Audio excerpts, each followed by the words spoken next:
I'm kind of, ooh, a bit bunny.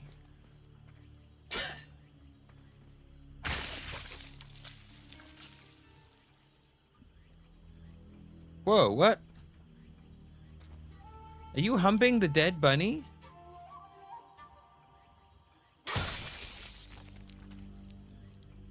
Don't fucking hump dead bunnies. What was that? I killed the bunny and it would. Purely because I think he was really good in my team in Platinum. Ah! Oh my god! What the heck? When did that become a thing? That was terrifying.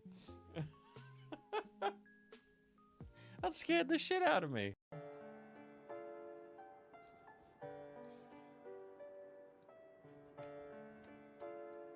She's good at playing piano. Oh.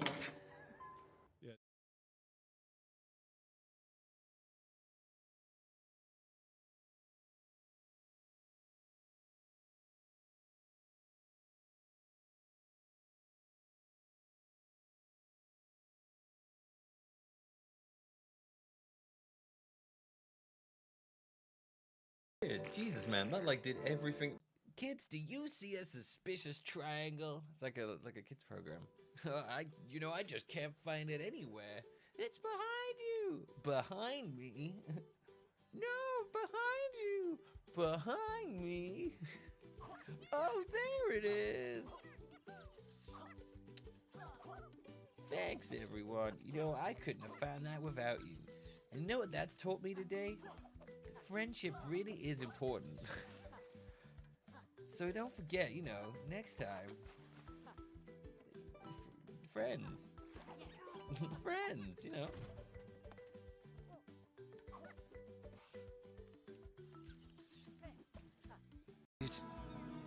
People like that are best left to their own devices.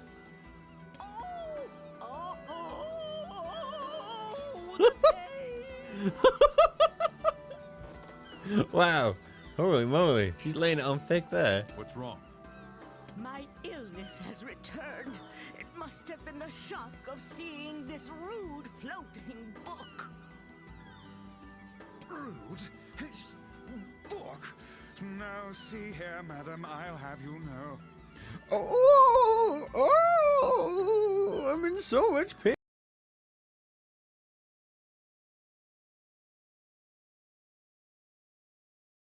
Everything good?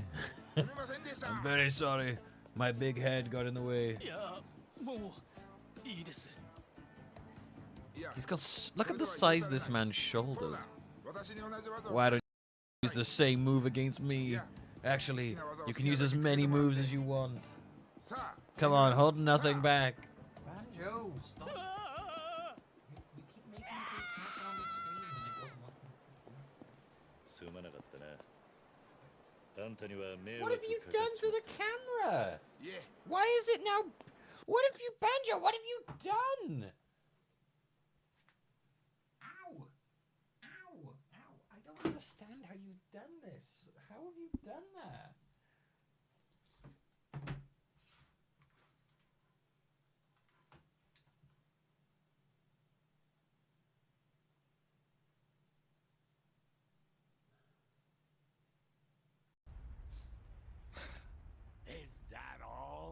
Yeah, you don't really seem impressed by that. He's like, what? No, but the uncle powers. Oh. You treat this fella well. I know he's gonna look after you just fine. You just shrink. Did this horse just shrink on me? How much did you pay for? Oh. Fine. Fine, whatever. Blast of hepatitis? No, wait. Blast of Hephaestus. That does not say blast of hepatitis. You better look out, son. I'm gonna blast you with the hepatitis. Look out, he's got a powdered hepatitis. He's gonna throw it in the eyes of the enemy. Check it, you got hep C.